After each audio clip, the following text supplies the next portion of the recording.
In April of 2015, shots were fired into the tour bus of multi-platinum rapper Lil Wayne. No one was hit, but the shots definitely seemed meant to do more than just scare the rapper, who was embroiled in a massive legal battle with his record label, Cash Money, at the time to the tune of $51 million. Universal Music Group had advanced Birdman and Cash Money $100 million.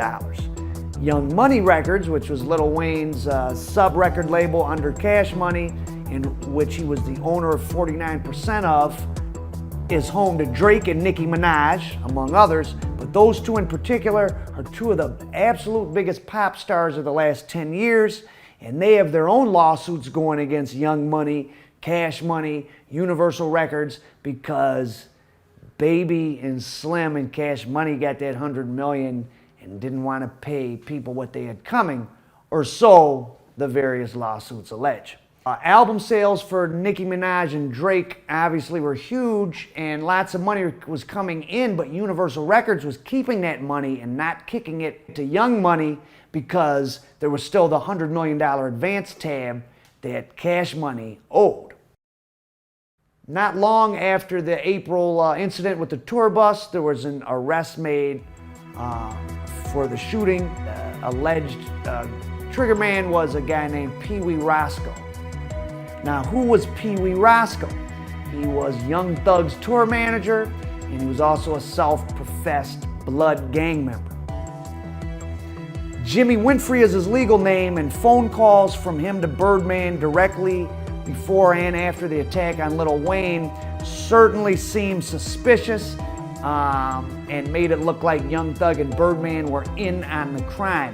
Have you come out here and get this money, nephew? This phone conversation was uncovered as part of a separate lawsuit by the tour bus driver, a guy named Alvin Lewis, and he was suing Birdman and Young Thug for the incident.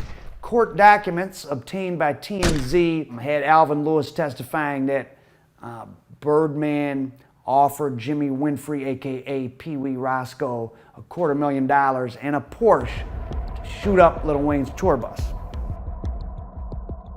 Jimmy Winfrey, aka Pee Wee Roscoe, pled guilty in November of 2015 to the attack on Wayne's tour bus. But who is Pee Wee Roscoe? Turns out he was Young Thug's manager, the artist tapped by Birdman to replace Lil Wayne, who went so far as to title his album The Barter, a play on words from Lil Wayne's The Carter series, starting with a B, I guess, to represent the Bloods. Now, how did Jimmy Winfrey become Young Thug's manager? How did he get into the rap game? Another interesting story. When Clifford T.I. Harris got arrested by the feds in a sting while trying to buy a bunch of illegal guns, and he was working out a plea deal that ended up being the most lenient plea deal I've ever heard of in this type of a case. I mean, normally a convicted multiple felon buying a bunch of guns with silencers, 10 years at least, maybe 20 years. T.I. ended up with a year and a day and a bunch of community service, and part of his community service was a TV show called T.I. Road to Redemption. And on Road to Redemption, T.I. was like intervening and mentoring in some teenagers' lives in the Atlanta area who are getting into trouble. And Jimmy Winfrey, who went on to become Pee Wee Roscoe, who went on to become the guy who pled guilty to shooting up Lil Wayne's tour bus, was one of the kids that T.I. mentored. Just in your front pocket. Right here for me. Back up against the wall. So through T.I., Pee Wee Roscoe gets into the rap game. He ends up being Young Thug's tour manager. And on that night in April of 2015, he allegedly fires at Lil Wayne's tour bus. Now, Winfrey ended up taking a 20-year plea deal in November of 2015, but in July of 2018, the Georgia State Supreme Court threw that out, and under the grounds that Winfrey had taken a plea deal under pressure, under duress, being threatened by the judge that if he didn't take the 20-year deal, he would get a lot more time. And I looked up Pee Wee Roscoe on the Georgia Department of Corrections. Right now, he's just doing a 10-year sentence for gang participation, which, again, is another tangent we'll go into sometime else. But in the state of Georgia, apparently, you can get 10 years in prison for participating in a gang, whatever that means. So Pee Wee Roscoe is probably going to be out in a couple years or sooner, because he's already been in for 4 years or so now. Tap in for my and get this money, nephew. Now, maybe Pee Wee Roscoe will have that Porsche waiting for him, but maybe not, because Birdman's track record in paying people isn't too good. I go to Lil Wayne. He does the song with me. And as soon as I get ready to put it out, Cash Money shut it down. They was just like, nah, you didn't get permission from us to do that. And I'm like, wow, like, is it really that serious? Like, I mean, that's kind of ugly of y'all to do that. To understand what's going on with all this violence around Cash Money Records, you have to understand where they come from, New Orleans. New Orleans has always been one of the more dangerous cities in America, and in the 1990s, it actually peaked, achieved a rate higher than any other municipal entity in U.S. history. And tonight, the problem of violent crime is an epidemic in New Orleans. Once again, the Big Easy is headed for a record-setting year for murders. We're 4 and 5 times the rate of other cities. If New York City killed at our rate per capita, they'd have between 6,000 and 8,000 murders this year. At one point, if you were a black male born in New Orleans around 1990, 1995, if the murder rate had continued at the pace it was at, you would have had a 10% chance of dying by homicide. That's the environment that Cash Money Records and No Limit Records at the same time and before it came out of. The murder rate in New Orleans has already surpassed last year's. New Orleans is not a town that most people think of when you say the word the mafia, but in fact, the longtime boss of the New Orleans Mafia, Carlos Marcello, was considered by the FBI in the 60s and 70s to be the single most powerful mafioso in the entire United States. More powerful than Carlo Gambino, Genovese, anyone you might have heard of. Sir, I'm asking you about, you're supposed to be earning money, according to the information you give the Internal Revenue, of $20,000 approximately a year, selling tomatoes. Now, where do you sell these tomatoes? Supermarkets and grocery fruit stands. All right, would you tell us the last sale that you made to a supermarket? The last sale I made? Yeah. I don't make sales every day. They're a custom of mine. He had power over the whole American South, along with Santos Traficante out of Tampa. And in fact, Tampa Bay, Florida, and New Orleans are the two places in America that had Sicilian populations before New York City and had Sicilian organized crime, which grew into the mafia. So Cash Money Records and No Limit Records, being from this violent crime capital, New Orleans, have seen, unfortunately, a lot of their artists fall victim to violence, be incarcerated for violence, like Master P's brother, C. Murder, and then also the brother of Baby and Slim Williams, the heads of Cash Money. His nickname was Gangsta, and BG of the Hot Boys was named after him, Baby Gangsta. He's been doing a life sentence for several murders for quite a long time now. In 1998, at the peak of their success, No Limit Records accounted for 15 or 20% of all black music sales in the United States. And like 1 out of 5 or 6 of all the records considered black music was sold by No Limit Records in 1998. That's how dominant they were, and Cash Money came up behind them, and New Orleans is the place they're both from. So that's an interesting melange of history right there. Everything I did, I paid my time for, Master P said. Me, I made a change. I left the thugs behind. I don't deal with them anymore. But I'll tell you something. Once you're from the street, never get that out of your system. Well, recently in interviews, Master P was asked why he didn't kind of team up with Cash Money. I could have brought Cash Money back in the days, but they was from another side of New Orleans. I'm from another side, so it never really worked. you know, because of the violence.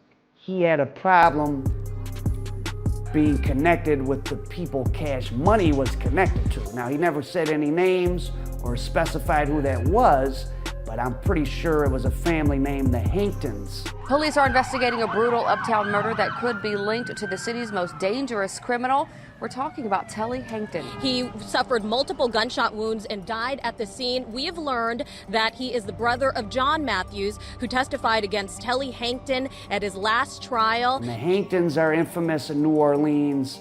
A guy named Telly Hankton, aka Wild Telly, and his chief hitman, Mooney Porter, a few years back were sentenced to, I think, multiple life terms for murders and drug dealing. And way back in the early 90s when Cash Money was starting, a guy named George Cup Hankton, who's now dead, DEA documents show or claim that he provided some of the startup money for Cash Money Records. For the second time this summer, prosecutors will try Telly Hankton. It's one of our most dangerous and wanted subjects. Now behind bars and on trial again for murder. The perpetrator in this case has a lot of connections, and he was known as the most wanted criminal in New Orleans area. And if we're gonna, you know, clean up New Orleans, we've got to clean up all the crime. So stay tuned for part 2 of Surviving Cash Money. Subscribe to this channel.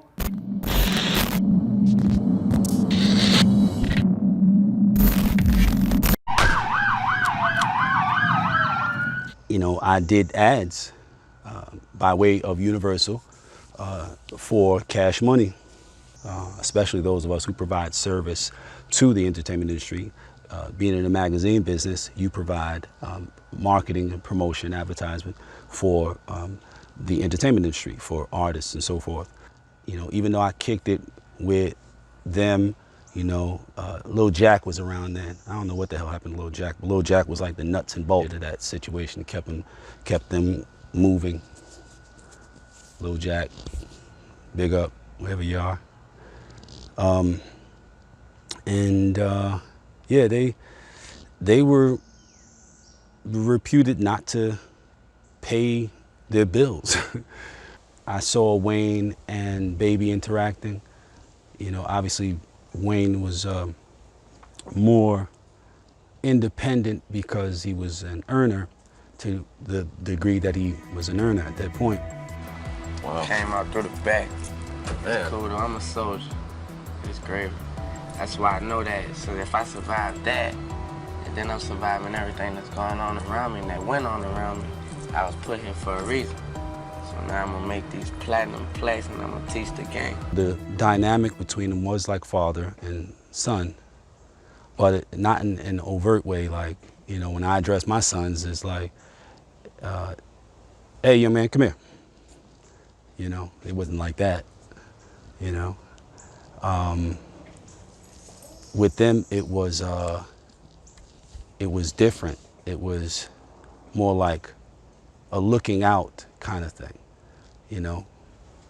It seemed that Wayne was like a prince, and, you know, his father, the king, was, you know, facilitating things for him, but not in a way that he was in his way. He basically was like he was protecting his way or making his way, you know, clearing his way so that he could have his way type of thing. So they had a great dynamic.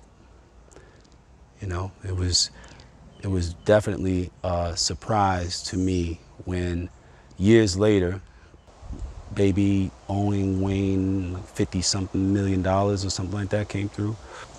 I was surprised that he did whatever it was that he does to Wayne. I mean, he'd had already the reputation between him and everybody else, him and Juvie, and, you know, then him and BG, and him and Turk, and him and Manny.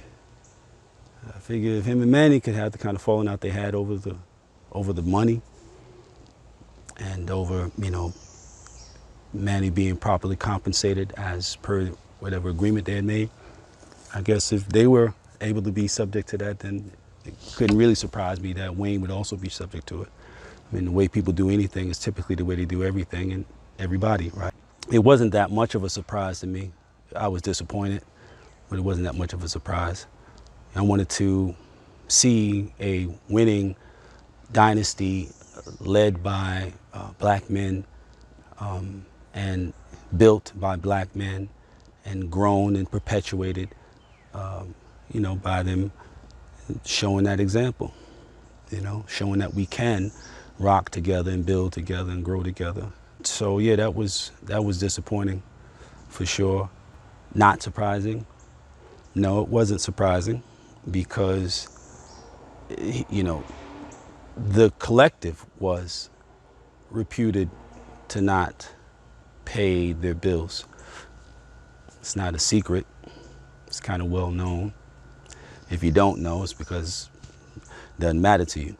But anybody who half-ass gave a damn is pretty much aware of all the stories and so forth that have come out. But long before those stories came out, it became a public thing. Long before social media was a thing where that kind of stuff just gets out, you know, into the world or whatever. It was understood by those of us in the entertainment industry. They would buy new cars, and jewelry, and all this, whatever, and were known not to pay their bills. They were known not to pay their service providers. I never had the issue. So that's probably why our association stayed as cool as it did for all the years that it did. I mean, I don't see him. I haven't seen him since, I think, the first Baby. I haven't seen him since the first Revolt in Miami. The dynamic has always been the same. Whenever we see one another, it's a genuine greeting, and, you know, we chop it up. We talk like two regular black men, and, you know, that's pretty much it. The business acumen can't be denied, you know. I mean, if you're gonna frown at the way that he does business, however it is you perceive he does business, because if you've never done business with him, you have no idea how he does business. There's two sides to everything.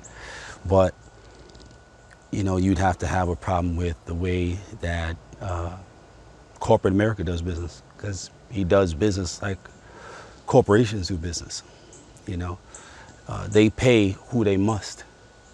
They don't pay people they don't have to pay. And even when they pay people they don't have to pay, they pay them at the pace that fits them, suits them, you know, because it'll never change. Big bank take little bank. Where I come from, that's always been, always will be. You know, it's the law of the land. There were a lot of different dynamics, you know, to that whole situation, and most of it was based in the culture of New Orleans. I've spent a little time here and there over the years in New Orleans, mostly with cats like that. I got a lot of friends who I've made over the years from New Orleans, and every bit of what Cash Money did, how Cash Money moved, that's the New Orleans way, you know. Like you gotta be able to hold your own. You got to be able to hold your own. If you can't hold your own, you know, nobody's above the rules, right? It's a dirty game. In any case, I have a great deal of regard for Wayne. Really, a great deal of regard for Wayne. He's a smart young brother, sharp, you know, truly a good person to my knowledge. I don't know differently than that.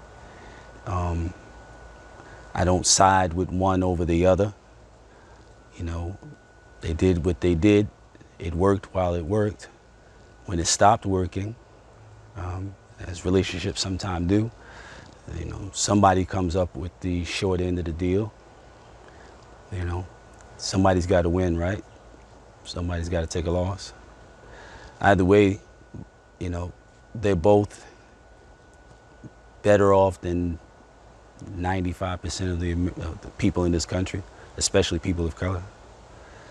I don't know what that says in terms of, you know, the rights and wrongs of how their business is conducted, but things work the way they work and not the way you think they should work. So, you know, who's to say? Who's to say who's wrong or who's right, or who's bad or who's good? Shit is all relative, man. You know, you can't take away the history that Cash Money has made. Cash Money has made tremendous history and made a way for many, many, many people that they otherwise might not have even considered, you know. They changed a lot of lives. So, you know, I salute that, and I salute them, and I will them nothing but the best going forth. And who knows? You know, money make the world go around. So, you never know. You might see, you know, the hot boys in full fruition, Manny doing what he did, and, you know, Baby leading the charge. Universal Music Group had advanced Birdman and Cash Money $100 million. Young Money Records, which was Lil Wayne's sub-record label under Cash Money, in which he was the owner of 49% of, is home to Drake and Nicki Minaj, among others, but those two in particular are two of the absolute biggest pop stars of the last 10 years, and they have their own lawsuits going against Young Money, Cash Money, Universal Records, because Baby and Slim and Cash Money got that $100 million and didn't want to pay people what they had coming, or so the various lawsuits allege. Album sales for Nicki Minaj and Drake obviously were huge, and lots of money was coming in, but Universal Records was keeping that money and not kicking it to Young Money.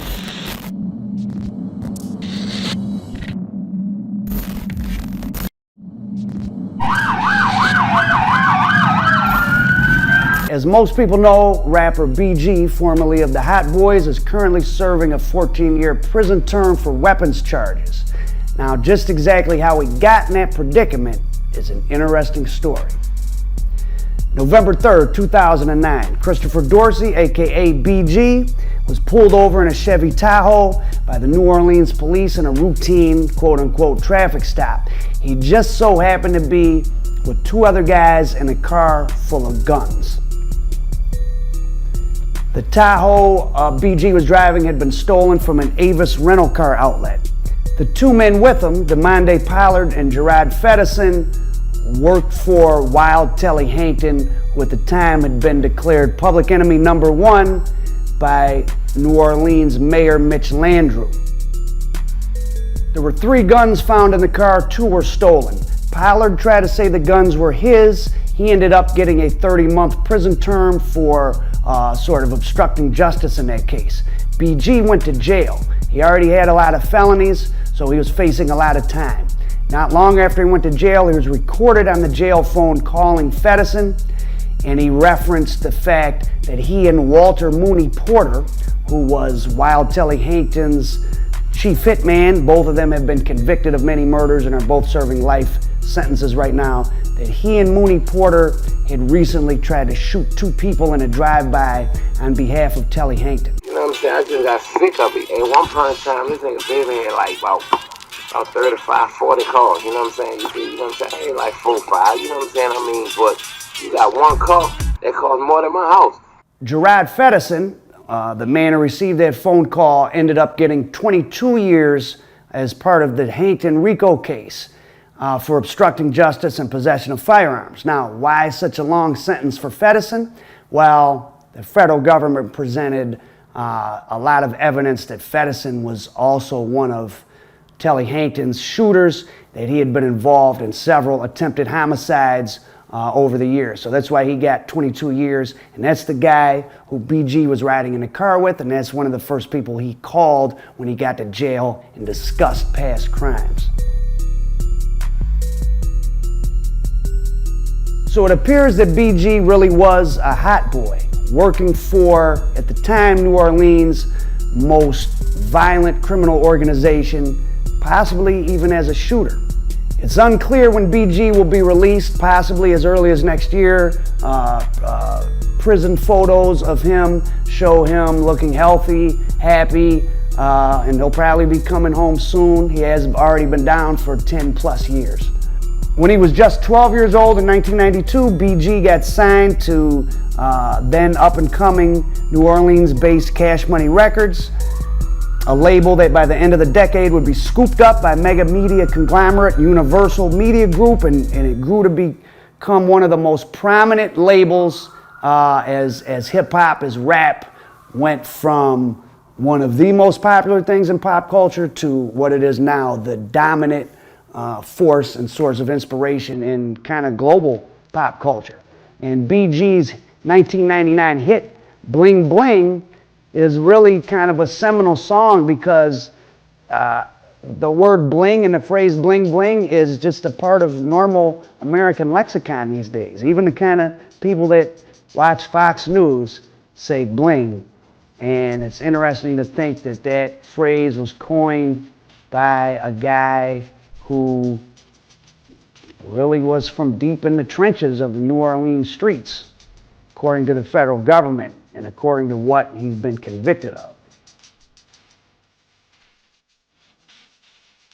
Now, BG grew up in the same uptown New Orleans neighborhood as Wild Telly Hankton and his family, and Cash Money Records founders Bryan Baby Williams and Slim Williams were linked to the Hankton family by the DEA very early on, and the DEA claims that they got money from Telly's older cousin or uncle, a guy named George Cup Hankton, as part of the initial cash influx to start Cash Money Records. Not the only money, but some of the money. Now, whether that's true, I mean, the Williams brothers never got charged in anything, so who knows? So in the early 2000s, Cash Money, at what appeared to be the height of their success, a lot of people started jumping ship. And BG was the first one to go. And then Manny Fresh, who made all the beats from all the seminal hits we remember from back then, Bling Bling, Back That Ass Up, many other things. He left in a dispute over getting paid, and it seemed like Cash Money was going down, but as we know, their biggest days were ahead of them. Lil Wayne rose up to be, for a while, you know, maybe the biggest rapper in the world in terms of popularity. And Lil Wayne went on to have his own record label, Young Money, that just signed Drake and Nicki Minaj. And Drake is one of the biggest pop stars of the last 20 years, period. And you can't look at a Drake song without seeing the direct line back to the Hot Boys. And at least in BG's case, the Hot Boys really were that, and were involved in pretty serious stuff with people like the Hanktons, who were as wild as it comes.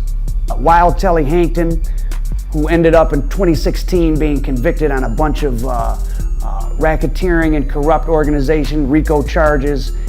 He and many of the other Hankton family members were given long federal prison terms, but Telly Hankton's not in federal prison. He was also convicted, along with some of his hitmen like Walter Mooney Porter, of murders by the state of Louisiana, and he's currently doing a life sentence in the state of Louisiana. George Cup Hankton cast a large shadow over the New Orleans drug trade from his Holly Grove neighborhood, which is where Lil Wayne is also from. On December 7th of 2007, George Cup Hankton was gunned down in the Gerttown neighborhood of New Orleans. Years prior to his murder in 2007, he mentored Wild Telly, who was his younger cousin, in the ways of the game.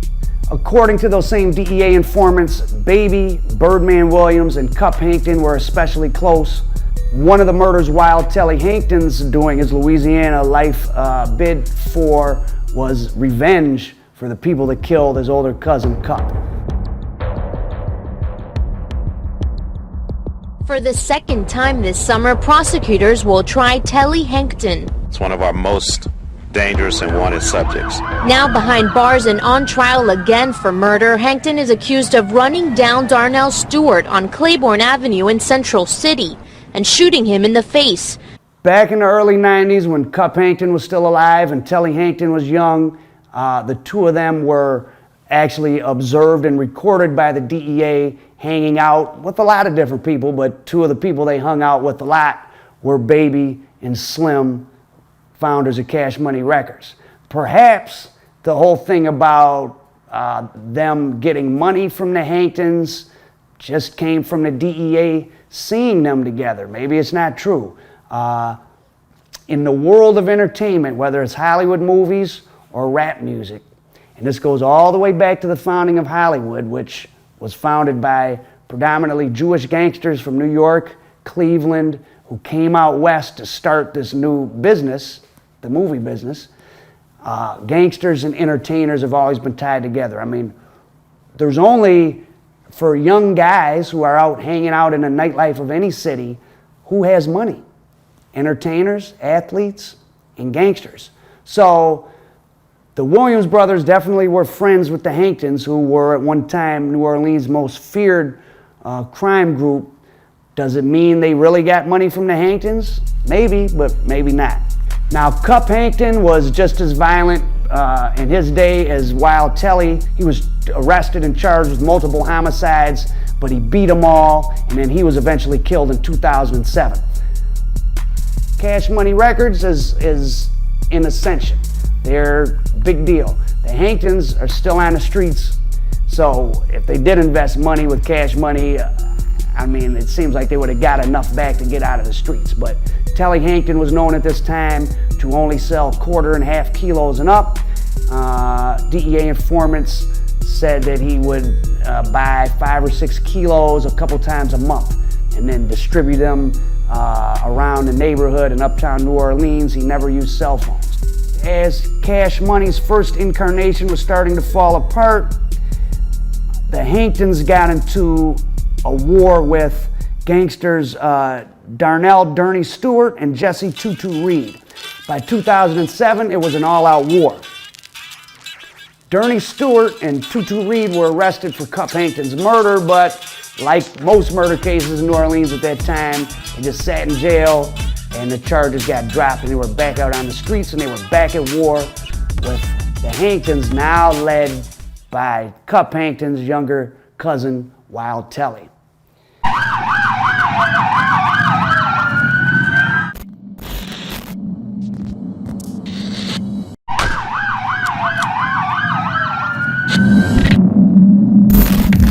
Everyone knows who Cash Money Records is, but not everyone knows the interesting and perhaps shady past.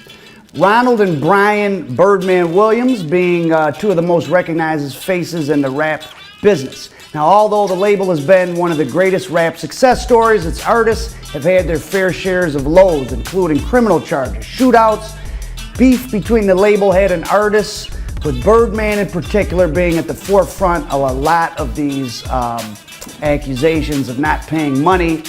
And Cash Money Records has also had quite a few artists come and go over time, including from death. In the last 30 years, there's been a half dozen Cash Money Records artists who were murdered. That's right, Cash Money Records almost 30 years old. Now, like many other stories of people traveling the roads to riches and freedoms, came with a high price. Lil Slim was part of the first wave of Cash Money artists. From 1993 to 95, he released 3 albums for the label. He was the first artist to leave for contractual dispute reasons, but he wouldn't be the last. Another of Cash Money's early big artists was Pimp Daddy, real name Edgar Givens.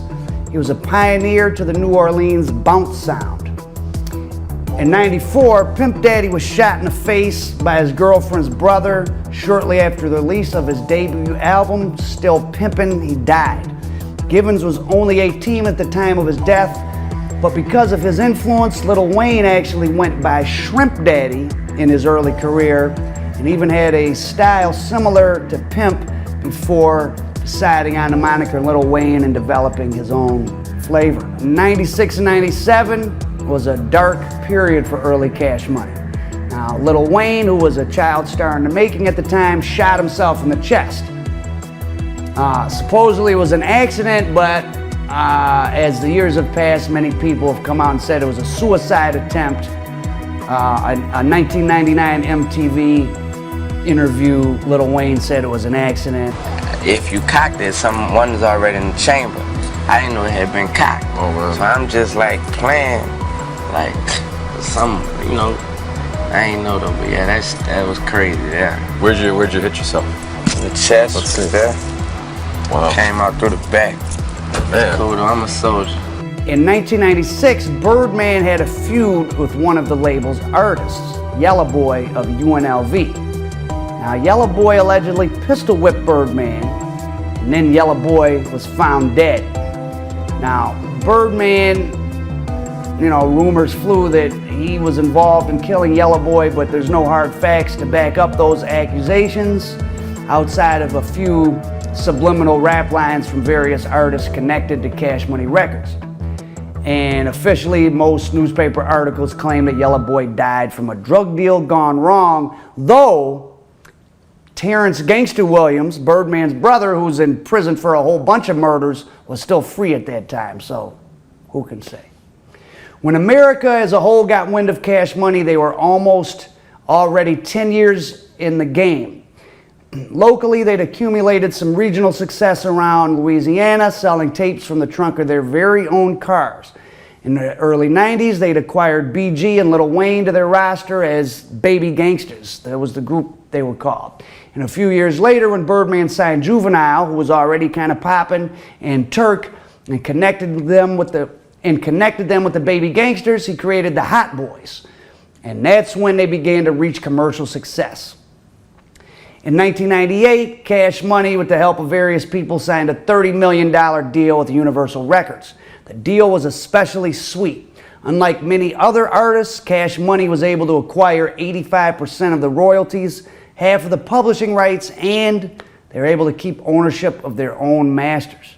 Juvenile's hit single, Ha, is what really brought Cash Money to the attention of rap fans all across America, and his debut album, 400 Degrees, went many times platinum and solidified Cash Money's name as a hip-hop powerhouse. During this time of early success, Cash Money's songs were almost solely produced by Manny Fresh, who ended up leaving because he felt he didn't get paid. More on that in part 5. At the end of 1999, Birdman's brother Terrence, who I mentioned earlier, Gangsta, was sentenced to 250 years connected to criminal enterprise and conspiracy to solicit murder. He was also suspected of committing many murders himself. Terrence was a member of the notorious New Orleans crew, the Hot Boys, which is actually where the rap group got their name from. He was considered by some to be the muscle of the record label, and he was also a big reason they were able to get off the ground financially, some say. The Hot Boys was formed from Gangsta Williams, Dooney Sterling, and Mosquito. Now, all of them are dead except for Gangsta, and he's serving the 250-year sentence. 2 years after Juvenile's big debut on Cash Money, he left and formed his own label. The issue he stated was the same reason most Cash Money artists have left, was that he wasn't getting paid what he was supposed to be. Juvenile claimed that Baby and Slim took most of the earnings and left the artist with scraps. Now, during this time, BG, Baby Gangsta, was battling a heroin addiction that he had had from his early teenage years, and he also began to distance himself from Cash Money. Christopher Dorsey, better known as local rapper BG, pled guilty today to gun charges. Dorsey admitted that on 2 occasions, including on this YouTube video, he possessed guns, despite being a 3-time convicted felon. He also pled guilty to obstruction of justice for trying to get an associate to claim ownership of the guns. Dorsey will remain behind bars until his sentencing in March. Like many other artists of Cash Money Records, BG claimed that after 2 certified platinum and gold albums, the Williams brothers refused to pay what he had coming. In that same year, Turk, the last of the Hot Boys other than Lil Wayne, he split from the label. And he went after Cash Money with a $1.3 million lawsuit for unpaid royalties. Turk ended up shooting a cop by accident when he was in a Memphis dope house and it got raided. So Lil Wayne was the last man standing on Cash Money. Juvenile eventually settled out of court with Cash Money and then surprisingly put out another album with them, and he got half of the record sales as part of the settlement. And since 2014, Juvenile and the label have seemed to be on good terms. So I guess Baby goes by the old saying in business, it's cheaper to pay a lawyer than to pay you. But if you fight him in court and get your money, I guess they come to terms. Meeting Wayne at age 8, Birdman became somewhat of a surrogate father to Lil Wayne when his stepfather was killed. He signed to Cash Money as a preteen and they developed him, sort of like a Motown act. Following the murder of his stepfather, Birdman took on even more of a father figure role and they began kissing each other on the mouth as his well documented. Birdman also, in an interview, said he had a groupie perform oral sex on Lil Wayne when he was 11, which is obviously child molestation. After years and years of music with Cash Money Records, Lil Wayne eventually started to want to jump ship, and he got into a dispute where he sued the label for $51 million, refused to put out his final album, The Carter 5, and then, of course, Drake and Nicki Minaj and others were signed to Wayne's sub-label, Young Money, and the whole drama involving Young Thug and etc., which I talk about in part 1 of Surviving Cash Money, played out. Recently, Lil Wayne and Cash Money apparently came to some sort of settlement, though in the meantime, Wayne's tour bus was shot at. A guy named Pee Wee Roscoe, Young Thug's tour manager, was convicted and then unconvicted. I talk about that in part 1 of Surviving Cash Money. In 2018, Lil Wayne finally released The Carter 5, which went on to have great commercial success. Here's a list of murders of Cash Money artists over the years, a partial list. 1996, Pimp Daddy. 1997, Kilo G, dead at the age of 20, murdered. 1997, Yellow Boy, gunned down. 2010, Magnolia Shorty, killed in New Orleans. 2017, very recently, BTY Youngin, who was a new signee, gunned down. 2018, Young Greatness, Cash Money artist, gunned down. Now, New Orleans is a very violent place. Unfortunately, United States is a very violent place for young black males in general, so certainly the deaths of all these young men who were signed to Cash Money Records does not mean or imply that Cash Money Records had anything to do with it. Subscribe, get ready for part 5, Cash Money Records, and our future music series, American Dope. Not long after the April incident with the tour bus, there was an arrest made for the shooting. Alleged trigger man was a guy named Pee Wee Roscoe. Now, who was Pee Wee Roscoe? He was Young Thug's tour manager.